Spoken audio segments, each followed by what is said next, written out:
and welcome to our new video। তো আজকে আমরা আলোচনা করব বৌদ্ধ নীতিতত্ত্ব। এই নীতিতত্ত্ব শুধু ক্লাস 11 এর জন্য নয়, সেই সঙ্গে গ্র্যাজুয়েশন স্টুডেন্ট যারা রয়েছে তাদের ক্ষেত্রেও যথেষ্ট উপকারী হবে। গৌতম বুদ্ধ নামটা আমাদের সকলেরই পরিচিত, তাই তো?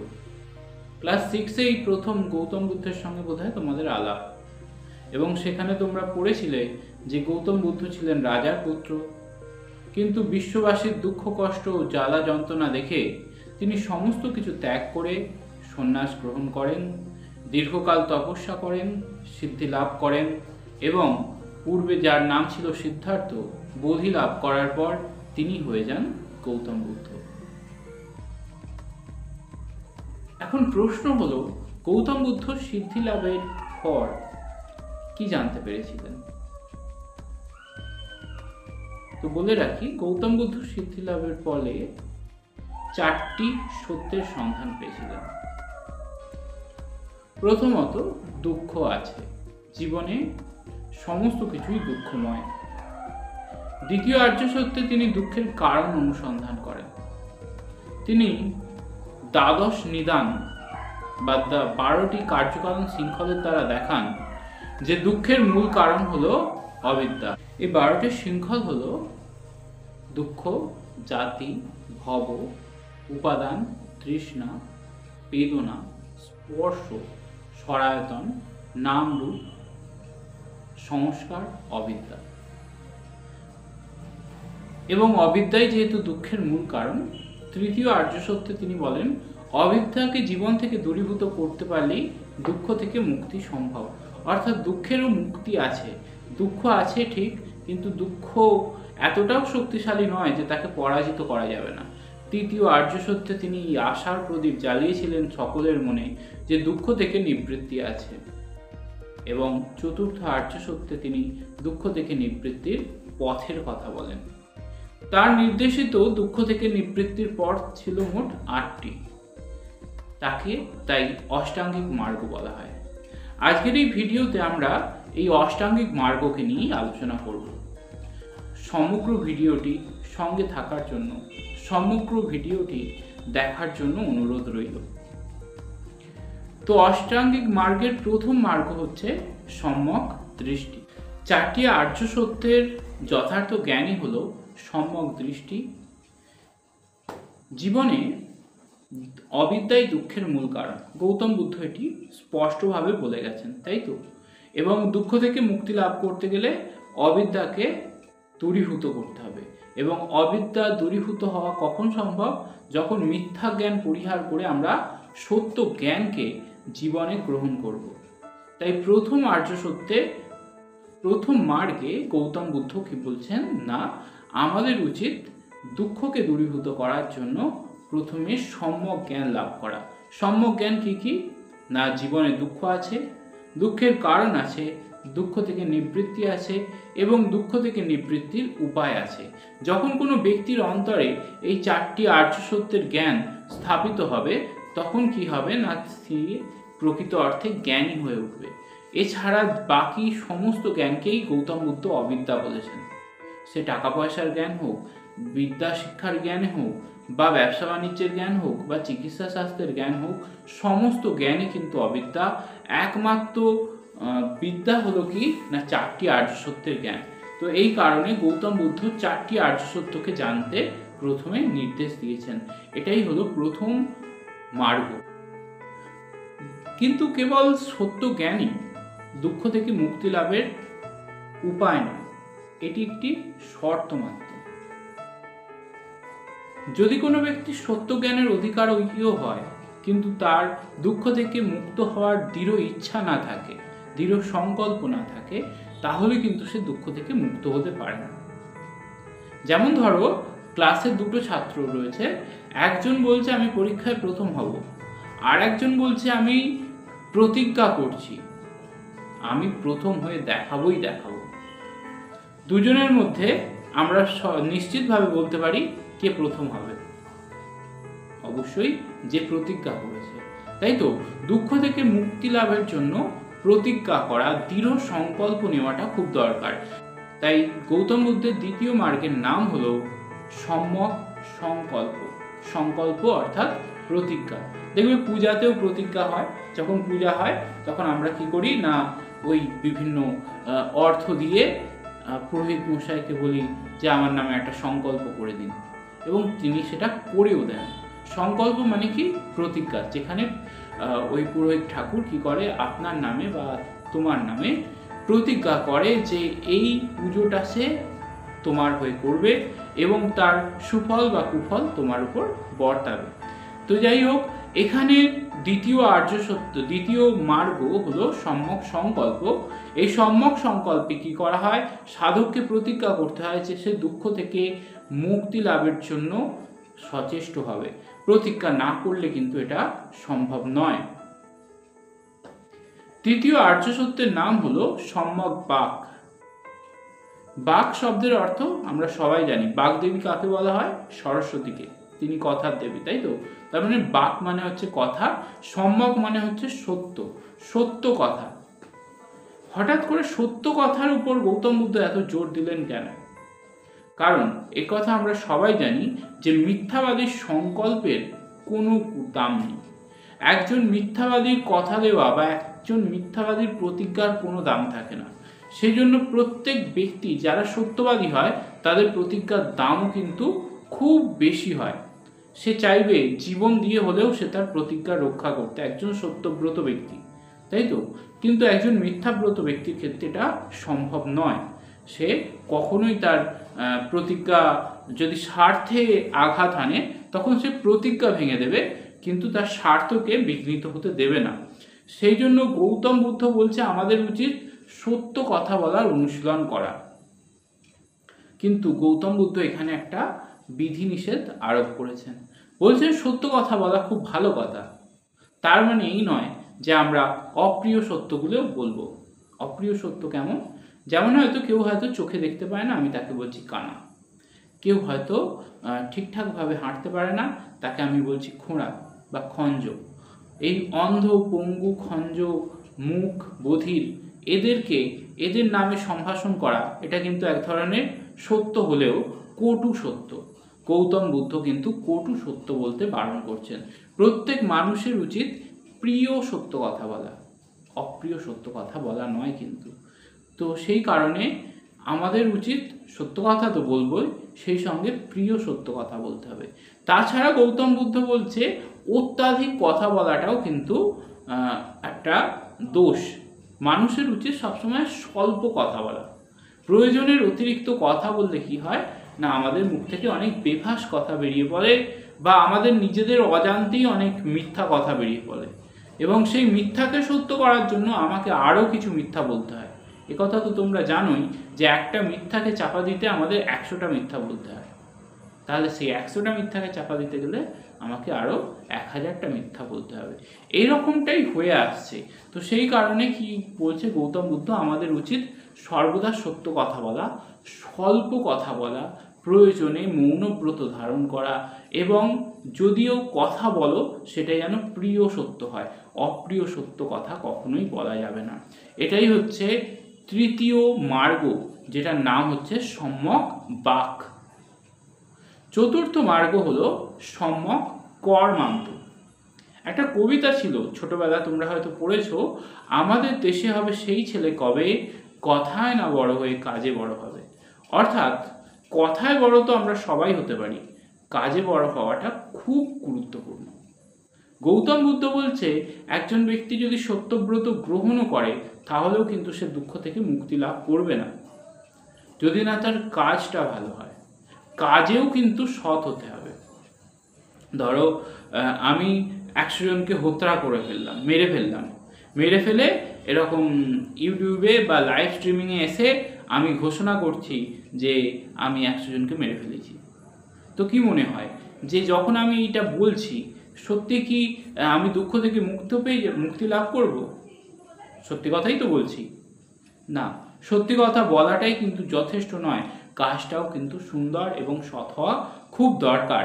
যে ব্যক্তির কাজ ভালো নয় সে যতই সত্যি কথা বলুক না কেন তার পক্ষে কিন্তু দুঃখ থেকে মুক্তি লাভ করা সম্ভব নয়। যেমন বহু উগ্রপন্থী সংগঠন চারিদিকে বোমা বিস্ফোরণ করে এবং সন্ধেবেলায় হয়তো তারা নিউজ চ্যানেলে ফোন করে জানিয়ে দেয় যে আজকে যে বোমাটা ফেটেছে বা আজকে যে 100টা মানুষ মারা গেছে, আমাদের এই উগ্রপন্থী সংগঠন এই কাজটা করেছে। তার মানে কি, তারা সত্যি কথা বলছে। কিন্তু সত্যি কথা বলাই কি দুঃখ থেকে মুক্তির একমাত্র উপায়? কখনোই নয়। দুঃখ থেকে মুক্তির উপায় তখনই সম্ভব হবে যখন একজন ব্যক্তি তার কাজের দিক থেকে সৎ হবে। কথায় এবং কাজে দুদিক থেকে সৎ হওয়া প্রয়োজন। এই জন্য গৌতম বুদ্ধ পঞ্চশীল অনুশীলনের কথা বলেছে। পঞ্চশীল কনসেপ্টটা কি কি? অহিংসা, অচৌর্য, সত্য ভাষণ, মাদক দ্রব্য বর্জন এবং ব্রহ্মচর্য। এই 5টা কাজকে বলা হচ্ছে পঞ্চশীল। আর একবার বলে দিই, অহিংসা অর্থাৎ হিংসা করা যাবে না। সেটা হাতাহাতি হিংসা হোক, মুখে মুখে হিংসা হোক বা মনে মনে হিংসা হোক। আসলে হিংসা 3 প্রকারের হয়ে থাকে, কায়িক, বাচিক এবং মানসিক। কায়িক মানে হচ্ছে কাউকে আঘাত করা, সরাসরি আঘাত করা। বাচিক মানে বাক্যের দ্বারা হিংসা করা। আর মানসিক মানে হচ্ছে মন দিয়ে হিংসা করা। গৌতম বুদ্ধ বলছেন এই সমস্ত প্রকার হিংসা আমাদের কিন্তু করা চলবে না বা ত্যাগ করতে হবে, অহিংস হতে হবে। তাছাড়া কি? অচৌর্য অর্থাৎ চুরি করা যাবে না, কোনো রকম জিনিস চুরি করা যাবে না।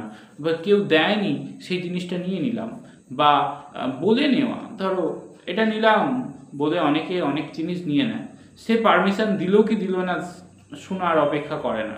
অনেকেই আছে তো, এই তোর পেনটা নিলাম বলে নিয়ে নিল। গৌতম বুদ্ধ বলছে এটাও কিন্তু এক ধরনের চুরি হচ্ছে। যতক্ষণ না সে পারমিশন দিচ্ছে, সানন্দে দান করছে, ততক্ষণ কিন্তু সেই জিনিসটা নেওয়া যাবে না। তাহলে অহিংস হতে হবে, অচৌর্য হতে হবে, সত্য ভাষণ অর্থাৎ সত্য কথা বলতেই হবে, এবং ওই যেটা বলছিলাম একটু আগেই যে অসত্য তো বলা যাবে না, অপ্রিয় সত্যও বলা যাবে না।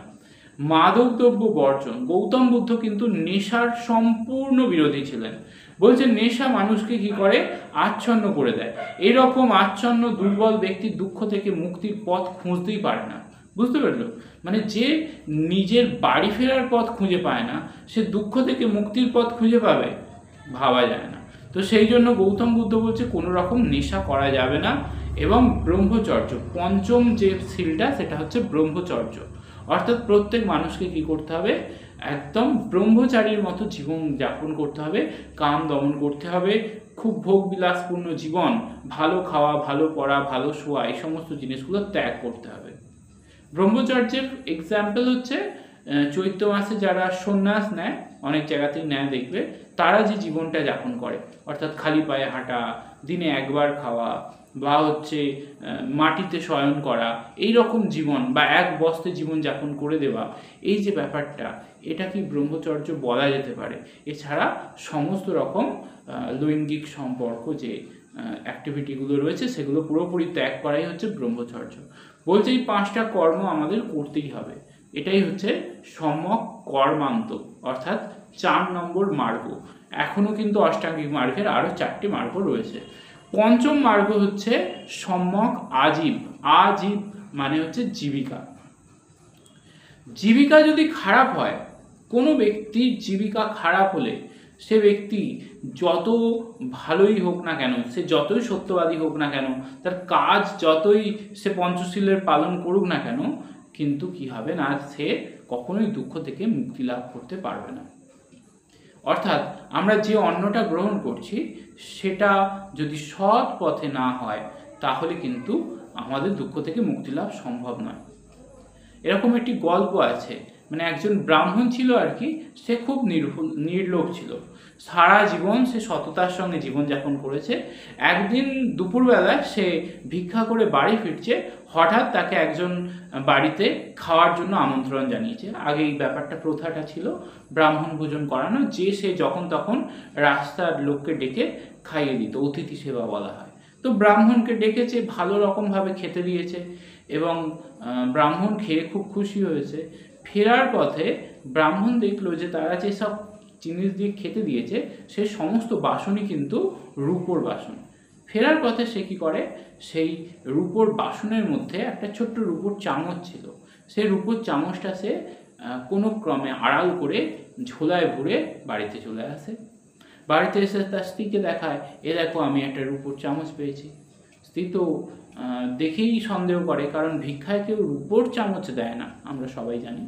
তো সে জেরা করার পর ব্রাহ্মণ বলে যে এটা আমি চুরি করেছি। তখন স্ত্রী তো অবাক হয়ে যায় যে তোমার মতো নির্লোভ ব্যক্তি যে কোনোদিন কোনো কিছুতে লোভ করেনি, সে সামান্য একটা রূপোর চামচ চুরি করলো, সারা জীবনের যে ব্রত সেটা ভঙ্গ করে দিল।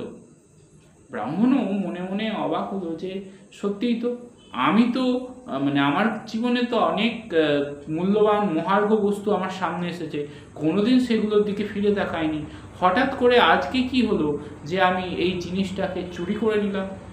সে নিজে অনেক কিছু ভাবনা চিন্তা করলো এবং করে অবশেষে সে খোঁজ নিতে গেল যে যার বাড়িতে খেয়েছিল সে লোকটা কেমন, এবং সেই বাড়ির পাশের বাড়িতে খোঁজ খবর নিয়ে জানতে পারলো যে দুপুরে সে যার বাড়িতে খেয়েছিল সেই লোকটা আসলেই চোর একজন। চোরের বাড়ির অন্ন খাওয়ার জন্য ব্রাহ্মণের মধ্যে চুরি করার প্রবৃত্তি জন্মে গেছে, ভাবো। অর্থাৎ আমরা যে অন্নটা খাচ্ছি সেটা যদি পাপ পথে উপার্জিত হয় তাহলে কি হয়, তার প্রবৃত্তি বা দোষগুলোও কিন্তু আমার মধ্যে বর্তায়। সেই জন্য গৌতম বুদ্ধ কি বলছেন না, আমাদের উচিত সবসময় সৎ জীবিকা গ্রহণ করা। এখন তোমরা বলবে স্যার সৎ জীবিকা কোনগুলো?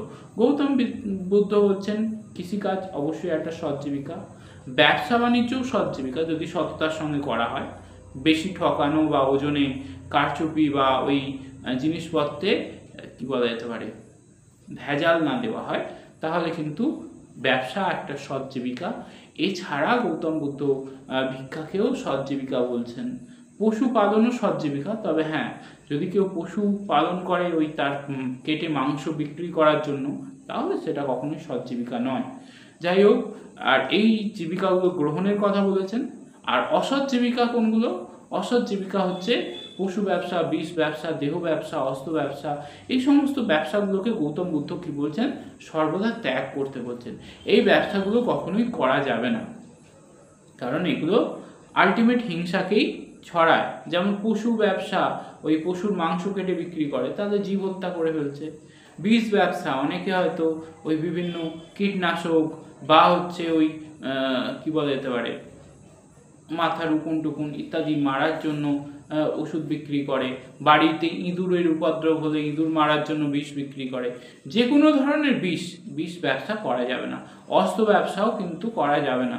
দেখো, অস্ত্র আছে বলেই কিন্তু এত হিংসা হচ্ছে, অস্ত্র না থাকলে কিন্তু হিংসার পরিমাণ অনেক কমে যেত। ধরো দু ভাই মিলে ফাইট করছে, দুজনেই খালি হাতে ফাইট কতক্ষণ চলবে? গলা টিপে মানুষকে মারা যায় ঠিকই, কিন্তু সেটা সব সময় হয়ে ওঠে না। অর্থাৎ মানুষ হত্যার কিন্তু সেখানে চান্স অনেক কমে যায়, কারণ তোমার গলা যখন কেউ টিপে ধরবে তুমি তখন তো হাত পা লাঠি ছুঁড়বে অবশ্যই, এবং সেখানে তার ঠিকঠাক জায়গায় আঘাত লাগলে সে ছেড়ে দিতে বাধ্য হবে। কিন্তু দু ভাইয়ের মধ্যে লড়াই হচ্ছে, একজন খালি হাতে আর একজনের হাতে বন্দুক, সেক্ষেত্রে যে খালি হাতে আছে তার মৃত্যু নিশ্চিত। অস্ত্র কি করে? হিংসাকে নিশ্চিত করে দেয়। সেই জন্য গৌতম বুদ্ধ সমস্ত রকম অস্ত্র যে ব্যবসা এগুলো বন্ধ করতে বলেছেন। সে ছুরি কাছি কাছতেই হোক বা বোমাগুলি বন্দুকই হোক, এই সমস্ত কিছু কিন্তু গৌতম বুদ্ধ নিষেধ করেছেন, এবং এটাই হলো সম্যক আজীব অর্থাৎ পঞ্চম মার্গ। ষষ্ঠ মার্গ হলো সম্যক ব্যায়াম। ব্যায়াম শব্দের অর্থ অনুশীলন। এর আগের যে সমস্ত মার্গের কথা বললাম এগুলো কি করে না, আমাদের বাইরেটাকে পরিষ্কার করে, এবং বাইরেটা পরিষ্কার রাখা এমন কোনো কঠিন কাজও নয়। আমরা সবাই এই কথাটা শুনেছি যে ডেটল সাবান দিয়ে যদি আমরা স্নান করি তাহলে আমাদের শরীরের ময়লা হয়তো মরে যায়, কিন্তু মনের ময়লা মরে কি? গৌতম বুদ্ধও সেটাই বলছেন। বলছে এগুলো তো করা দরকার, ব্রহ্মচর্য পালন করো, অহিংস পথে থাকো, সেই সঙ্গে চুরি করো না, মিথ্যা বলো না, এই সমস্ত কিছু ঠিক আছে, কিন্তু এর পরেও মনটাকে পরিষ্কার রাখা কিন্তু খুব দরকার। মন পরিষ্কার না হলে কিন্তু কোনোভাবেই সাধকের দুঃখ থেকে মুক্তি লাভ বা মোক্ষ লাভ, যেটা বৌদ্ধ দর্শনের মূল কথা, সেটা সম্ভব নয়। মনকে পরিষ্কার রাখতেই হবে। কুচিন্তা বা অন্যের ক্ষতি সাধনকারী চিন্তা, এই সমস্ত কিছু আমাদের ত্যাগ করতে হবে। আমাদের সবসময় সৎ চিন্তা উৎপাদনের প্রতি যত্নবান হতে হবে। অসৎ চিন্তা কিন্তু আমাদের মনে আসতে দিলে চলবে না। সব সময় কি করতে হবে, সৎ চিন্তা উৎপাদনে আমাদের যত্নশীল হতে হবে। এবং সৎ চিন্তার ক্ষেত্রে গৌতম বুদ্ধ সম্যক ব্যায়ামের 4টি স্টেপের কথা বলেছেন। প্রথম হচ্ছে কুচিন্তা বর্জন করতে হবে। দ্বিতীয় হচ্ছে কুচিন্তার উৎসমূল যেটা, সেটাকে বন্ধ করতে হবে, রোধ করতে হবে। তৃতীয়ত হচ্ছে কি না, সৎচিন্তা উৎপাদনে সচেষ্ট হতে হবে, আর সচিন্তার সংরক্ষণেও সচেষ্ট হতে হবে। অর্থাৎ 4টির মধ্যে প্রথম দুটো হচ্ছে কুচিন্তা সংক্রান্ত, শেষ দুটো হচ্ছে সৎচিন্তা সম্পর্ক। সম্যক ব্যায়ামে 5টা জিনিসের অনুশীলন, এই 4টি জিনিসের অনুশীলন করতে হয়। আরও একবার বলছি, কুচিন্তা ত্যাগ করতে হবে, কুচিন্তার উৎসমূল ত্যাগ করতে হবে বা উৎসমূলটাকেই নাশ করে দিতে হবে। 3 হচ্ছে সৎচিন্তা সংরক্ষণ করতে হবে, আর 4 হচ্ছে সৎচিন্তা কিভাবে উৎপন্ন হয় সে ব্যাপারে সচেষ্ট থাকতে হবে। এই 4-এর অনুশীলনই হচ্ছে সম্যক ব্যায়াম। সপ্তম যে মার্গ রয়েছে তা হলো সম্যক স্মৃতি। স্মৃতি অর্থাৎ পুরনো বিষয়ের সংস্কার। আমাদের মনকে কি করতে হবে, পুরনো বিষয়গুলো, পুরনো যে সমস্ত অসৎ চিন্তা রয়েছে সেগুলো ত্যাগ করতে হবে, সৎ চিন্তা উৎপাদনে যত্নশীল হতে হবে। একথা আমরা সম্যক ব্যায়ামে বলেছিলাম। সেই সঙ্গে এই অনুশীলনটা চালিয়ে যেতে হবে। তার সঙ্গে সম্যক স্মৃতি, আমাদের একথা স্মরণ রাখতে হবে, এই জগতের সমস্ত কিছুই কিন্তু অনিত্য, ক্ষণিক, ক্ষণস্থায়ী। পৃথিবীর কোনো কিছুই চিরস্থায়ী নয়, কোনো কিছুই চিরকাল একই রকম থাকবে এরকমটা নয়। আজ আমাকে একরকম দেখছো, কালকে অন্যরকম দেখবে, পরশুদিন অন্যরকম দেখবে। শুধু আমার ক্ষেত্রে কেন, যে বাড়িটায় তোমরা বাস করো সেই বাড়িটাও প্রত্যেক দিন, দিনের দিন পরিবর্তিত হচ্ছে, নতুন থেকে পুরাতন হচ্ছে, তাকে রং করে আবার নতুন করা হলো, আবার সেটা পুরাতন হলো, এইভাবেই চলতে থাকে। অর্থাৎ সমস্ত কিছুই অনিত্য, এই পৃথিবীতে নিত্য কিছু নেই। এবং নিত্য যেহেতু কোনো কিছু নেই, তাই কোনো কিছুর প্রতি আসক্তি থাকা মূর্খতা। গৌতম বুদ্ধের সপ্তম যে মার্গ রয়েছে সেখানে এই কথাই বলা হয় যে প্রত্যেক মানুষের উচিত জাগতিক বস্তু বা ভোগ্য বস্তু থেকে তার মনোযোগটিকে সরিয়ে আমাদের কি করতে হবে, বিষয়টাকে এককেন্দ্রিক হতে হবে, দুঃখ থেকে মুক্তি লাভের জন্য সচেষ্ট হতে হবে। সেই সঙ্গে উপরোক্ত যে সমস্ত পথগুলি আছে সেগুলো আমাদের পালন করতে হবে। এটাই হলো সম্যক স্মৃতি। এবং লাস্ট যে আমাদের মার্গ রয়েছে তা হলো সম্যক সমাধি। সমাধি শব্দের অর্থ হচ্ছে নির্বাণ। সমাধি কি না, আমরা জানি যে গৌতম বুদ্ধ বলছেন জীবনের দুঃখ হচ্ছে সত্য, তবে অন্তিম সত্য নয়। দুঃখ থেকে মুক্তি লাভ করা যায়। যখন কোনো ব্যক্তি দুঃখ থেকে মুক্তি লাভ করে তখনই তার সমাধি বা নির্বাণ লাভ হয়। নির্বাণ লাভ কিন্তু আবার একেবারে হয় না। দীর্ঘকাল ধরে অষ্টাঙ্গিক মার্গের অনুশীলন করলে, অষ্টাঙ্গিক মার্গ বলতে বিশেষত আগের 7টি মার্গের অনুশীলন কন্টিনিউ করতে থাকলে, অনেক দিন ধরে করলে, তবে একটা সময়ের পর আসে যখন সাধক বুঝতে পারে যে তার মুক্তি বা নির্বাণ লাভের সময় এসে গেছে। এবং নির্বাণ লাভের পর কি হয়, নির্বাণ লাভের পর ব্যক্তির মনে আর কোনো রকম হিংসা দেশ থাকে না। ব্যক্তির মনে ক্রমে ক্রমে 4টি ভাবের উদ্রেক হয়। এগুলো কি কি, মৈত্রী, করুণা, মুদিতা, উপেক্ষা। মৈত্রী ভাব প্রথমে সৃষ্টি হয়। এই ভাবের ফলে কি হয় না, বিশ্ববাসী সবাইকে আমার আপন মিত্র মনে হয়। এটাই হচ্ছে মৈত্রী ভাবের মূল কথা। মৈত্রী ভাব যত গভীর হয় তত কি হয় না, করুণা ভাবের সৃষ্টি হয়।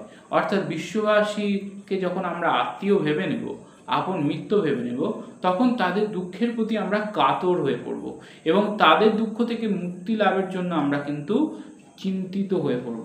এটাকেই বলা হচ্ছে করুণা। করুণার পর তৈরি হয় মুদিতা। মুদিতা ভাব যখন মনে জাগ্রত হয় তখন সাধক আর কি করে, বাইরের দিকে আর কোনো কিছু দেখে না, বিশ্ববাসীকে নিজের অন্তরে প্রত্যক্ষ করতে পারে। বুঝতে পারলে, সে একদম সমস্ত কিছুকে নিজের অন্তরে দেখতে পায়। এবং অন্তর থেকে সে বিশ্ববাসীর জন্য ব্যথিত চিন্তিত হয়। এই ভাবটাকে বলা হচ্ছে মুদিতা। এবং অবশেষে আসে উপেক্ষা। উপেক্ষা মানে সে আর তখন নিজের অন্তর বা বাইরে কোনো কিছুর মধ্যে ভেদ করতে পারে না, সমস্ত কিছুর মধ্যে নিজেকে নিঃশেষ করে দেয়। এবং এর ফলে কি হয় না, তার জীবন কিন্তু একটা স্থির অকম্প শিখার মতো হয়ে যায়। প্রদীপের শিখা যাতে হাওয়া লাগেনি, সেটা কি হবে? হাওয়া লাগলে দুলবে, কিন্তু যদি প্রদীপের শিখায় হাওয়া না লাগে তাহলে সেটা স্থির হয়ে থাকবে। এই স্থির যে অবস্থা, এটাকেই যেমন বলা হচ্ছে নিষ্কম্প অবস্থা। একজন মুক্তকামী ব্যক্তিরও সেই রকম একটা অবস্থা লাভ হয় যখন সে কি করে না, দুঃখে বিচলিত হয় না, সুখে আত্মহারা হয় না। এই অবস্থাকে বলা হচ্ছে নির্বাণ। গীতায় যাকে বলা হচ্ছে ব্রাহ্মী স্থিতি। তাহলে গীতার কর্মযোগ আগের ক্লাসে হয়েছিল, আবার আজকের যে ক্লাস অর্থাৎ 4টি আর্য সত্যের জ্ঞান ও তার সঙ্গে অষ্টাঙ্গিক মার্গের ধারণা, দুই তত্ত্বই সেই একই পথে যায়। সেটা হলো নিষ্কাম কর্ম এবং সমস্ত প্রকার দুঃখ থেকে মুক্তি। শুধু ভারতীয় দর্শনের এই শাখাগুলো নয়, ওয়েস্টার্ন ফিলোসফির দার্শনিক কান্টও কিন্তু এই একই কথা বলেছেন। আমাদের উচিত ডিউটি সেক ডিউটি, অর্থাৎ কর্তব্যের জন্য কর্তব্য করা। এরকমটা যদি আমরা করতে থাকি তাহলে আমাদের জীবনে কিন্তু কোনো রকম সুখ দুঃখের যে দ্বন্দ্ব তা উৎপন্ন হবে না। এই গেল। ছাত্রছাত্রীদের দিকে আসা যাক। ক্লাস 11-এ যারা পড়ছো তাদের ক্ষেত্রে এই গোটা ক্লাসের গল্পটা একটু স্মরণ রাখবে এবং সেই অনুযায়ী লিখে দিলেই হয়ে যাবে। তবে হ্যাঁ, পয়েন্টগুলো কিন্তু মাথায় রাখতে হবে। অর্থাৎ অষ্টাঙ্গিক মার্গ 8টা মার্গের নাম কিন্তু তোমাদের জেনে রাখতেই হবে এবং ঠিকঠাক জায়গায় ঠিকঠাক যে বক্তব্যগুলো আমি বলেছি সেগুলো পেশ করতে হবে। উল্টো পাল্টা করলে কিন্তু হবে না। আর গ্র্যাজুয়েশন স্টুডেন্ট যারা, তাদের ক্ষেত্রে বলবো তোমরা নোটস তৈরির ক্ষেত্রে বইয়ের সাহায্য নাও আর বোঝার ক্ষেত্রে আমার হেল্প নাও, তাহলেই তোমাদের কাছে বিষয়টা সহজ হয়ে যাবে। এবং তোমাদের নোটসের ভলিউম যেটা হয় জানো নিশ্চয়ই, 3 পাতা বা 4 পাতা, কারো কারো হাতে লেখা বড় হলে 5-6 পাতাও হয়ে যায়। তো সেই রকম ভলিউমের একটা নোটস তোমরা কিন্তু টেক্সট বই থেকে তৈরি করে নেবে। টেক্সট বই থাকা কিন্তু আবশ্যক, সেটা ক্লাস 11-এর স্টুডেন্টই হোক বা গ্র্যাজুয়েশনের স্টুডেন্টই হোক। তো এটা করে নেবে এবং বুঝতে অসুবিধা হলে আমি তো বললাম ভিডিও দিলাম, এছাড়াও তোমরা কমেন্টে আমার সঙ্গে যোগাযোগ করতে পারো। আচ্ছা, আর যেটা উপসংহার বা পরিশেষে একটা কথা বলতে হয়, সেটা হলো অষ্টাঙ্গিক মার্গ গৌতম বুদ্ধ তার বৌদ্ধ ভক্তদের জন্য রচনা করে গিয়েছিলেন, অন্য কোনো ধর্মের জন্য নয়। কিন্তু এই কর্মের মধ্যে কোথাও কোনো জায়গায় কিন্তু ওই গৌতম বুদ্ধের পুজো করতে হবে বা প্রদীপ জ্বালতে হবে, ধূপ দিতে হবে, ধুনো দিতে হবে বা 5 ওয়াক্ত ওই ত্রিপিটক পড়তে হবে, এরকম কিছু নেই। অর্থাৎ এই জিনিসটা পুরোপুরিভাবে জীবনশৈলীর উপর বেশ করে তৈরি হয়েছে। এই কারণে সকল ধর্মের মানুষ, কি হিন্দু, কি মুসলিম, কি শিখ, কি পারসিক, কি খ্রিস্টান, সমস্ত ধর্মের মানুষই কিন্তু এগুলো পালন করতে পারে। পালন করার মধ্যে অসুবিধা কি আছে? কারণ এখানে কিন্তু ধর্মান্তরিত হওয়ার কথা কোথাও বলে দেওয়া নেই। এগুলো জীবন থেকে দুঃখ খুব প্র্যাকটিক্যাল বিষয় এবং প্র্যাকটিক্যাল বিষয়ের সমাধানটাও খুব প্র্যাকটিক্যালি গৌতম বুদ্ধ দেখিয়েছে। বুঝতে পারলে? কোনো দরগায় বা কোনো মন্দিরে মাথা ঠোকার কথা কিন্তু এখানে বলা হয়নি। তো সেই অর্থে এটা কিন্তু ধর্ম নিরপেক্ষ একটি থিওরি বলা চলে, যেটা সকল ধর্মের মানুষ কিন্তু পালন করতে পারে এবং মানব সমাজে বর্তমান সময়ে দাঁড়িয়ে এটার প্রয়োজনীয়তা উত্তর বৃদ্ধি পাচ্ছে।